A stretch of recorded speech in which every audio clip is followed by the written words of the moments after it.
केशव भूमि news. Mumbai से सटे पालघर जिले के वाड़ा में दौरे पर आई महाराष्ट्र के विधान परिषद की उप सभापति नीलम गोरे ने वाड़ा में एक सुतली पटाखा बनाने वाली कंपनी में हुए ब्लास्ट की घटना का निरीक्षण किया और पीड़ित परिवार से अस्पताल में मुलाकात कर घटना का जायजा लिया। जिले में हाल ही के दिनों में फैक्ट्रियों में हो रही विस्फोट की घटनाओं को लेकर राज्य के उप सभापति नीलम गोरे ने गंभीर चिंता व्यक्त किया। वाड़ा तालुका के दौरे पर पहुंचे नीलम गोरे ने स्पष्ट किया है कि औद्योगिक क्षेत्रों को लेकर अब सख्त और व्यापक नीति लागू करने की आवश्यकता है। उन्होंने कहा कि कंपनियों में विस्फोट की घटनाओं पर शिकंजा कसने के लिए एक विस्तृत सुरक्षा खाका तैयार कर उसे सख्ती से लागू करने की मांग वह मुख्यमंत्री देवेंद्र फडणवीस और उप मुख्यमंत्री एकनाथ शिंदे से करेंगे। उनका कहना था कि जिले में संचालित सभी औद्योगिक इकाइयों की विस्तृत जानकारी, चाहे वे वैध हो या अवैध, सभी कंपनियों की जानकारी सरकारी पोर्टल पर सार्वजनिक की जानी चाहिए। इससे पारदर्शिता बढ़ेगी और अवैध गतिविधियों पर प्रभावी नियंत्रण संभव हो सकेगा, क्योंकि स्थानीय स्तर पर यह बात सामने आई है कि कई बार कारखानों की अनुमति और उनकी वैधता से जुड़ी जानकारी उपलब्ध नहीं होती है, जिससे जोखिम और बढ़ जाता है। प्रशासनिक ढांचे की कमी भी चिंता का विषय बनी हुई है। कई स्थानों पर पुलिस पाटिल का पद रिक्त है, जिसके कारण ऐसी घटनाओं की रोकथाम और समय पर कार्रवाई में बाधाएं आती हैं। संबंधित क्षेत्र में भी यह पद खाली बताया जा रहा है। टायर कंपनियों से होने वाले प्रदूषण पर चिंता जताते हुए कहा कि प्रदूषण नियंत्रण के लिए प्रभावी तंत्र विकसित करना जरूरी है। इसके अलावा रसायनों से जुड़ी संभावित विस्फोटक क्षेत्रों के लिए एक विस्तृत सुरक्षा खाका तैयार कर उसे सख्ती से लागू करने की आवश्यकता है। वहीं स्थानीय लोगों व प्रभावित पक्षों ने मांग की है कि ऐसी घटनाओं में पीड़ित को सरकार की ओर से उचित मुआवजा दिया जाना चाहिए। उन्होंने और क्या कहा, सुनते हैं। कारण मी 2-3 वर्ष याचा फॉलोअप करते। पिंपरी चिंचवड मधले रेड झोन मध्ये असणारे कारखाने आणि त्याच्यामध्ये झालेल्या दुर्घटना, नागपूरमध्ये झालेल्या दुर्घटना, त्याचबरोबर पालघरमध्ये सुद्धा झालेल्या काही दुर्घटना यांची माहिती पण माझ्याकडे होती आणि म्हणून नक्की काय घडलेलं आहे, मग ते गावामध्ये असेल, प्रशासनाकडून असेल, तर जे लोक बेकायदेशीर कारखाने काढतात तर त्याच्यावरती आपण काय यंत्रणा उभी करू शकतो याचा विचार करण्याच्या दृष्टिकोनातून आज मी भेट दिलेली आहे। माझ्याबरोबर आमचे आमदार शांताराम मोरे आणि आमचे संपर्क प्रमुख आणि आपल्या सगळ्यांचे सुपरिचित पांडुरंगजी पाटील, त्याचबरोबर वैदेही माढाण, बाकीचे सगळे पदाधिकारी, आमचे जिल्हा प्रमुख आणि इतर पदाधिकारी होते। त्याचबरोबर मी पोलिसांना, महसूल यंत्रणेला, आरोग्य विभागाला सगळ्यांना कळवून इकडे आलेली आहे। मला त्याच्यात ज्या गोष्टी दिसत आहेत त्याच्यामध्ये औद्योगिक सुरक्षा विभागावरती तांत्रिकदृष्ट्या असे जे परवानगी न घेता सुरू केलेले कारखाने आहेत त्यांची जबाबदारी आहे। परंतु त्यांच्या जेव्हा मी प्रमुखांशी बोलले आणि याच्यावर मी त्यांची बैठक पण राज्यामध्ये विधान भवनात घेतलेली आहे, त्यावेळेपासून त्यांचं म्हणणं आहे की आम्हाला जेवढी यंत्रणा विभागाला पाहिजे किंवा जेवढ्या पोस्ट पाहिजे तेवढ्या आमच्याकडे नाही आहे।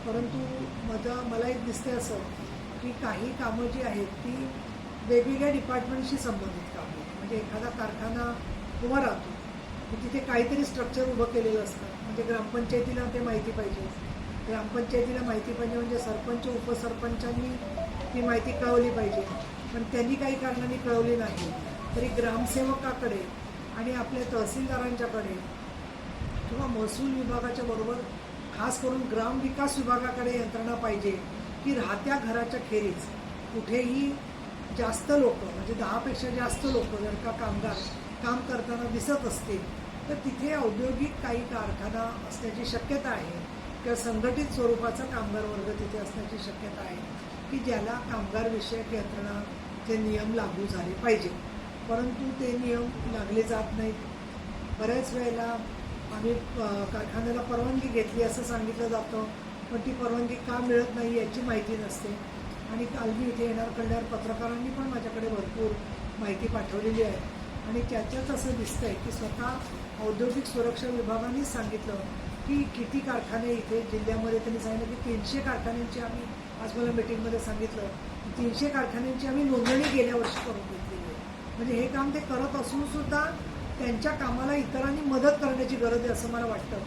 म्हणून मी आज त्या पीडित कुटुंबांच्या त्या भेटणारच आहे त्यांना मी थोडी फुलाची पाकळी थोडी मदतही करणार आहे. पण सरकारकडूनही त्यांना नुकसान भरपाई मिळेल. पण जे जीव दगावलेले आहेत त्यांच्याही घरी आमचं आनंद देवकर आणि आमचे उपजिल्हा प्रमुख गेलेले आहेत, त्यांनाही आम्ही मदत दिलेली आहे. कारण सरकारी मदत याला बऱ्याच वेळेला वेळ लागतो. प्रस्ताव जाणार आहे केंद्र सरकारकडे आणि राज्य सरकारकडे. त्याचबरोबर आरोपीला लगेच जामीन मिळता कामा नये आणि चांगल्या प्रकारचे सरकारी वकील मिळावेत अशाही सूचना मी नरळे श्री ॲडिशनल SP यांना दिलेल्या आहेत. आणि त्याचबरोबर आज मी काही सूचना देखील प्रशासनाला आणि सन्माननीय सरकारमधले जे मंत्री महोदय आहेत त्यांना पण मी देणार आहे. त्याच्यात पहिली माझी विनंती म्हणा तुम्ही, पण इथले जे पालकमंत्री आहेत त्यांनी याला ताबडतोब भेट द्यायला हवी होती असं मला वाटतं, की जेणेकरून सगळ्या यंत्रणांना चांगल्या प्रकारे मार्गदर्शन मिळेल. दुसरं महत्त्वाचं म्हणजे पोलीस विभाग आहे किंवा औद्योगिक सुरक्षा विभाग जेव्हा काम करतो त्यांच्याबरोबर जिथे घातक रसायनं निर्मिती होत असल्याची शक्यता आहे अशा ठिकाणी आपण काही जर का घडत असेल तर पोलीस पाटलांनी ती माहिती देणं खरं तर त्यांच्या मॅन्युअल्समध्ये अनिवार्य आहे. पण त्याची अंमलबजावणी होत नसेल तर त्याचं एखादं परिपत्रक त्यांनी काढावं, की जेणेकरून आज आता बरोबर या गावामध्ये असं सांगितलं की पोलीस पाटलाचं पद रिक्त आहे. मी आत्तापर्यंत 10 ठिकाणी गेलेले वेगवेगळ्या ठिकाणी अशा दुर्घटनांच्या इथे बरोबर ज्या गावात पोलीस पाटलाचं पद रिक्त असतं तिथे ती घटना घडते. म्हणून मी ॲडिशनल SPना सांगितलेलं आहे की ज्या गावांमध्ये पोलीस पाटील नाही आहेत तर त्या ठिकाणची जबाबदारी जी आहे ती तिथल्या PIवरती आहे, की त्यांनी ती माहिती जमा करून घेतली पाहिजे. आणि घातक रसायन तिथे होतं हे झालेल्या स्फोटावरून स्पष्ट आहे.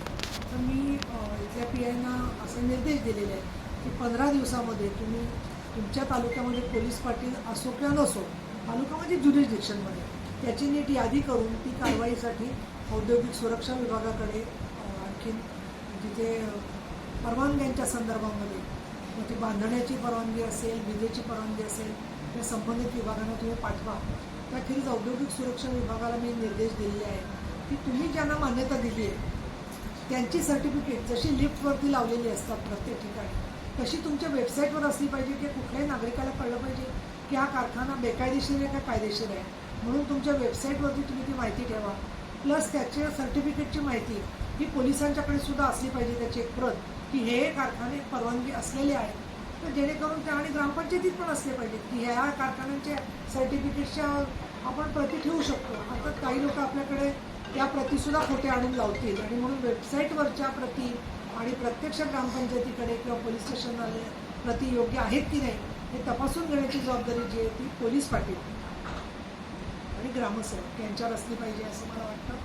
त्या दृष्टिकोनातून मी विभागीय आयुक्तांनाही भेटणार आहे. माननीय मुख्यमंत्री देवेंद्र फडणवीस, माननीय उपमुख्यमंत्री एकनाथ शिंदे, माननीय उपमुख्यमंत्री सुनेत्रा पवार तसंच उद्योगमंत्री उदय सामंत, प्रदूषणाच्या संदर्भात विषय असल्यामुळे पंकजा मुंडे तसंच MPCBचे अध्यक्ष या सगळ्यांच्याकडे त्याचबरोबर जिल्हाधिकारी, पोलीस अधीक्षक या सगळ्यांना आम्ही निवेदनाची प्रत पाठवणार आहोत. आणि तुमच्याकडे टायर्सच्या संदर्भातली बरीच माहिती आहे की त्याच्या कारखान्यांमधून जे प्रदूषण होते त्या संदर्भामध्ये एक मला असं दिसतं की उद्योग पाहिजे पण प्रदूषणकारी नको.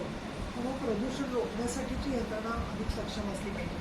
आणि आपल्याचकडून ज्या तक्रारी मला बातम्यांमध्ये आलेली दिसत आहे की बरेचशी लोक आणि मला पुण्यात आळंदीत पण ते कळलं की प्रदूषण रोखणारी यंत्रणा पाण्यावरती जलनिस्सारण करण्यासाठी यंत्रणा केलेले प्लांट्स उभे करतात पण प्रत्यक्षामध्ये ते थोडाच वेळ चालवतात जेणेकरून विजेची त्यांना भरपाई पैसे द्यायला लागू नये.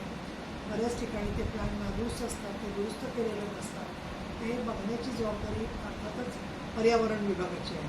आणि MPCBच्या संदर्भात त्यांना असं वाटलं की पुरेसं त्यांच्याकडून काम होत नाही आहे. पर्यावरणाचे अधिकारीसुद्धा हे काम करू शकतात. MPCB एक महामंडळ आहे. जसं काही कामं स्वतःसुद्धा थेट त्यांच्याकडे माहिती होऊ शकते. अधिक मला असं वाटतं की पोलिसांनी विनंती करणार आहे की आपलं DPC होते. DPCमध्ये सुद्धा या संदर्भातले जे विघातक कारखाने असतील किंवा बेकायदेशीर कारखाने असतील त्याची माहिती जी आहे त्याची नोंद आणि आढावा घेणं आवश्यक आहे असं मला वाटतं. आणि ती अर्थातच जबाबदारी जिल्हाधिकारी आणि पालकमंत्र्यांची आहे. आणि एक इथल्या ज्या जिल्हाधिकारी आहेत त्यांचा माझा बरेच वर्षाचा परिचय आहे, त्या कल्याणलाही आयुक्त होत्या. तर असे जे रसायनाचे स्फोट होणारे प्रवण जिल्हे आहेत ते प्रत्येक जिल्ह्यामध्ये एक सुरक्षेच्या संदर्भातला, विशेषतः औद्योगिक सुरक्षेच्या संदर्भातला, त्यात घातक रसायनं असतील, कामगारांच्यासाठी सुरक्षा यंत्रणा आहेत की नाही, परवानगी असलेल्या ज्या कंपन्या आहेत तिथे सुद्धा अग्निशमनाची व्यवस्था त्यांनी केलेली आहे की नाही हे बघणं, यासाठी म्हणून एक सुरक्षिततेचा औद्योगिक आराखडा पालघर जिल्ह्यामध्ये असावा असं मला वाटतं, की ज्याच्यामध्ये सर्व डिपार्टमेंट्सनी हे काम करणं आवश्यक आहे. खरं तर सगळ्याच महाराष्ट्रात हे आवश्यक आहे, परंतु इथे जिथे मोठ्या प्रमाणात कारखाने उभे राहताना दिसत आहेत आणि लोकांना माहिती नाही आहे कायद्याची किंवा लोकांच्या अज्ञानाचा किंवा दारिद्र्याचा फायदा घेतला जातो. इव्हन वीट भट्ट्यांवरती सुद्धा मोठ्या प्रमाणात कामगार काम करतात आणि तिथे सुद्धा काही वेळेला पगार वेळेवर न देणं किंवा शोषणाचे प्रकार घडतात. त्याची सुद्धा नोंद ही ग्रामविकास विभागाने घेतली पाहिजे असं मला वाटतं. आणि ग्रामविकास विभागाने पूर्ण महाराष्ट्रामध्ये मी असं सांगेन की जिथे जिथे त्यांच्याकडे गाव पातळीवरती असे कारखाने औद्योगिक क्षेत्राच्या बाहेर सुरू झालेले आहेत त्याच्याबद्दल नोंदणीची त्यांनी व्यवस्था करावी, अशा प्रकारची सूचना मी संबंधित मंत्रालयाला पण देणार आहे. आणि म्हणून या सगळ्या गोष्टींचा फॉलो करत असताना त्याची काटेकोर अंमलबजावणीचे डोळे, आणखीन लेखणी ही समाजातल्या सदस्य आणि पत्रकार यांच्याकडे आहे. त्या दृष्टिकोनातून त्याची माहितीसुद्धा व्यवस्थित पोचणं हे खूप आवश्यक आहे असं मला वाटतं. आज मी येत असताना मी येणारे म्हटल्यावरती काही फोनसुद्धा येत होते. आता ते नंबर सोडून होते फोन, पण नक्की मी तिथे काय करणार आहे, थोडा कारवाई तिथल्या तिथे करणार आहे का अशी सुद्धा चौकशी करत होते. म्हणजे कुठेतरी पाणी मुरतं आहे असं वाटतं की एवढे गावडून का गेले मी येणारे म्हटलं लोक, मला काही कळलं नाही आहे त्याच्यामध्ये. परंतु सुप्रशासन असावं अशी माझी भूमिका आहे. त्या सगळ्याचा अहवाल मी एकनाथ शिंदे साहेबांना देऊ. त्याच्यानंतर त्यांनीसुद्धा याच्यामध्ये लक्ष घालतीलच, त्यांचं लक्ष आहे ते. पण तरीसुद्धा पालघरमध्ये मोठ्या प्रमाणामध्ये गाव पातळीवरती शासन पोचणं आवश्यक आहे असं माझं मत झालेलं आहे. माझ्याकडे अशा काही तक्रारी आलेल्या आहेत. एक चांगलं काम करणारी फॅक्टरी आहे पालघरमध्ये माझ्या माहितीप्रमाणे. 2 महिला ती फॅक्टरी चालवतात आणि त्यांनी मोजे तयार करतात. तर बऱ्याच महिलांनाही काम मिळालेलं आहे. त्यांच्याकडे जाऊन म्हणजे कामगार संघटना करणं प्रत्येकाचा अधिकार आहे, पण कामगार संघटनांच्या नावाने लोक जातात आणि महिला कामगारांना सांगतात की तुम्ही सांगा की आम्ही मोबाईल चालू ठेवूनच काम करतो. आता मला तुम्ही सांगा की शिवणकाम असेल, फॅक्टरीच्या मशीनचं काम असेल, 2 तासांनी 1 तासांनी घरी मोबाईलवर बोलणं ठीक आहे, त्याला परवानगी असू शकते. अशा प्रकारे अर्वाच्य भाषा वापरतात पहिला मॅनेजरसमोर, त्यांना धमक्या देतात. मग अशा गोष्टींच्यामध्ये सुद्धा लक्ष, इतक्या माहिती असून लोकांना सुद्धा निष्प्रभ का होते यंत्रणा, हा मला प्रश्न पडतो. आणि त्या दृष्टीने सगळ्यांचं एकत्रित काम होणं गरजेचं आहे. आणि म्हणून याचा समन्वय पालकमंत्री स्तरावर, विभागीय आयुक्त स्तरावर आणि जिल्हाधिकारी स्तरावर जर का झाला तर त्याच्यामध्ये आपल्याला परिणामकारकता दिसते. दुसरं ते गाव पातळीवरती संपूर्ण शांतता आहे. गाव पातळीवरती कोणीच समोर यायला तयार नाही आहे. आदिवासी 30-35 जात आहेत येत आहेत, पण ते आदिवासी असल्याने आम्हाला कळलंच नाही की हे कामगार आहेत. इतक्या प्रकारची अनास्था जी दिसते ती म्हणजे खरं सांगायचं तर एक सस्पेन्स स्टोरी शोधेल अशी ती अनास्था आहे सगळी. परंतु आपण काही आम्ही गप्प बसणारे लोक नाही आहोत. या संदर्भात मी आवाहन करते की ज्यांच्याकडे याची माहिती असेल की त्यांनी निर्भयपणाने, त्यांचं नाव गुप्त राहील पण त्यांनी ती निर्भयपणाने द्यावी. आणि यांना त्यांच्याशी त्यांनी करार न करताय केलं असं म्हणताय ते सुद्धा पुढच्या केसमध्ये कळलं पाहिजे की काही ना काही आर्थिक व्यवहार झाले असतील, पैसे दिले असतील, ऑनलाईन ट्रान्सफर केले असतील, त्याचे पुरावे मिळणारच आहे. त्यामुळे त्याच्यामधून हे सगळ्या गोष्टी सिद्ध होतील असं मला वाटतं. आणि पोलीस पाटील तर नाहीच आहे तिथे, आणि ग्रामसेवक जे आहेत त्या 4 दिवसापूर्वीच आलेल्या महिला आहेत. त्या ठिकाणी मी चौकशीला जाते तिथे बरोबर महिला अधिकारी उभे करतात 4 दिवसापूर्वी झाल्या. तिथे जाऊन प्रत्येक वेळेला ऑर्डर तपासू शकत नाही. पण म्हणजे एक महिलांच्या आड कोण लपत असेल तर ते सुद्धा शोधलं पाहिजे काय चालेल. कारवाईचा नाही प्रश्न. मी त्यांना प्रस्ताव त्यांनी वारंवार दिलेला आहे अर्थ विभागाकडे की आम्हाला अधिक मोठ्या प्रमाणामध्ये साधन सामग्री आणि अधिकाऱ्यांची असली पाहिजे, पूर्तता करा म्हणून. मी स्वतः बघते की 2-3 वर्षापासून ते काही कारणामुळे होत नाही आहे. तर त्यांना मी सांगितले की तो प्रस्ताव तुम्ही द्या, आम्ही स्वतः तो CM आणि DCM साहेबांकडे घेऊन मान्य करून घेऊ. त्यामध्ये दुसरं हे प्रदूषित हवेबद्दल जे तुम्ही बोलला ते खरं आहे की बस मध्यंतरी जेव्हा टँकर पुणे मुंबई घाटामध्ये उलटला तेव्हासुद्धा कुठला वायू आहे हे कळत नव्हतं. तर त्याची कागदपत्रं बरोबर असली पाहिजेत की कुठला वायू आहे आणि त्याला डिफ्यूज करायचा असेल तर काय वापर केला जाईल आणि त्याचे साठेसुद्धा काही ठिकाणी ठेवणं गरजेचं आहे. आपल्याला थोडक्यात तंत्रज्ञान आपलं बदलतं आहे, त्यावेळेला आपल्याला अधिक आधुनिक तंत्रज्ञान सुरक्षेच्या दृष्टीने त्यासाठी साक्षरता आणि आपत्ती व्यवस्थापन आवश्यक आहे. मॅडम, आता तुम्ही बोलले की आता हे प्रशासनचा दोष आहे जे हे गैरकानूनी फॅक्टरी चालू आहे. तुमची सत्ता असून असा मला वाटतो की प्रशासन आणि सरकारमध्ये हे समन्वय नाही. आता हे फक्त वाडाची घटना नाही, असा जिल्ह्यामध्ये तारपूर मॅडेसी असू द्या, वाडा असू द्या, प्रत्येक ठिकाणी घटना होत असतो. तेव्हा आपण नेता मंडळी येत असतात, अधिकारी येत असतात आणि कारवाईच्या नावानं फॅक्टरीचे तेच मी बोलतो की त्याच्यावर फक्त जे फॅक्टरीचे जे लोक आहे त्याच्या काही लोकांवर कारवाई होते आणि ज्या अधिकारी दोषी आहेत त्यांच्यावर कारवाई होत नाही. तर मला वाटतं की जे अधिकारी आहेत त्यांच्यावर कारवाई केली पाहिजे. मला ते स्पेसिफिक जर का कळलं तुमच्या शांताराम मोरेला सांगितलं, बाकी आमचे आमदार आहेत, तर आम्ही त्याच्यावरती कारवाई करू ना. तुम्ही माझ्याकडे सुद्धा थेट पाठवू शकता. तुमच्या 2 पत्रकारांना पोलिसांनी पूर्वी कारवाई केली होती तर मीच सुरू राहिली. नाही, ठीक आहे ना. आता पत्रकारांना चुकी केलं तर कलेक्टरांचं बरोबर आहे, कारण ग्रामपंचायतीच्या सरपंचांना त्याची तांत्रिक माहिती उद्योगाची किती असेल याला मर्यादा आहे. कारण त्यांचे अनेक सुशिक्षित पण आहेत, पण तरी पण त्या दृष्टिकोनातून तपासून घ्यायचं असेल तर मी तर असं म्हणेन की समजा 1 महिन्याभरामध्ये ग्रामपंचायतीने किंवा 15 दिवसात परवानगी नाही दिली तर वरिष्ठ स्तरावरती तुम्ही उपजिल्हाधिकाऱ्यांना द्या ना अधिकार. आधी गोष्ट आहे की त्यांनी तपासून घ्यावं. म्हणजे फक्त ग्रामपंचायतींना द्यायचं अधिकार ते पण पुरेसं नाही आहे. कुठेतरी वरती दाद मागण्यासाठी त्यांनी यंत्रणा केली तर त्याचा उपयोग होईल. म्हणजे ते बघतील काय आहे काय नाही जागा, त्याचे SOP ठरवले पाहिजेत असं मला वाटतं परवानगी देत असताना. आता मग महिला काम करतात, स्वच्छतागृह नाही तिकडे, म्हणजे कामाच्या ठिकाणचे काही नियम आहेत ना, ते नियम पण पाळले गेले पाहिजे. ती ग्रामपंचायतीला ॲथॉरिटीच नाही आहे करण्याची आणि ग्रामपंचायत सगळं करू शकत नाही हे जसं खरं आहे असं त्याबरोबर काही वेळेला अडवणूक पण क्वचित काही गावांमध्ये होते. या दृष्टिकोनातून मला असं वाटतं जिल्हा प्रशासनानेच एखादा पक्ष उभा केला तर ते उपयोगी राहील. निर्देशाच्या मध्ये मी हेही सांगितलं की सगळ्या यंत्रणांनी एकत्र काम करू, म्हणून अशा घटना होता कामा नये. या दृष्टिकोनातून अगदी वेळप्रसंगी या बेकायदेशीर कारखाने जर का असतील घातक, त्याच्यावरती DTCमध्ये सुद्धा जी माहिती देतात त्याची अंमलबजावणी झाली पाहिजे. आता शांताराम मोरेंनी मला सांगितलं की काही कारखान्यांची माहिती आम्ही वेळोवेळी दिली पण त्याची अधिकाऱ्यांनी दखल घेतली नाही आणि विधिमंडळामध्ये तो विषय येऊ शकला नाही. असं जर का होत असेल तर मग त्याच्यावरती तुम्ही म्हणालात की तुम्ही सत्तेत असताना सुद्धा असं होतं आहे. तर मुळामध्ये असं आहे की अधिकारी जे येतात ते अधिकारी कुठल्या पक्षाचे नसतात. अधिकारी जे आहेत ते त्यांच्या पद्धतीने काम करत असतात. त्याच्यामध्ये अधिकाऱ्यांचे जे मार्गदर्शक आहेत ते भरपूर झालेत महाराष्ट्रात. त्याच्यामुळे ते इकडून तिकडे काहीतरी मार्गदर्शन होत असेल त्यांना चुकीचं. जे लोक चुकीचं काम करत असतील त्या अधिकाऱ्यांवरती कारवाई करू शकतो आपण आणि त्याच्यासाठी फक्त एकच आहे की पुरावा असला पाहिजे. हा मला आवडला नाही, त्याला दर महिन्यात बदली करायला हवा, हे कोण ऐकून घेणार नाही. रसायन असतील तर ती पोलिसांची आहे, ते अशा पद्धतीने कुठे त्याचे कारखाने होत असतील तर त्याच्या संदर्भात त्यांनी निगराणी केली पाहिजे.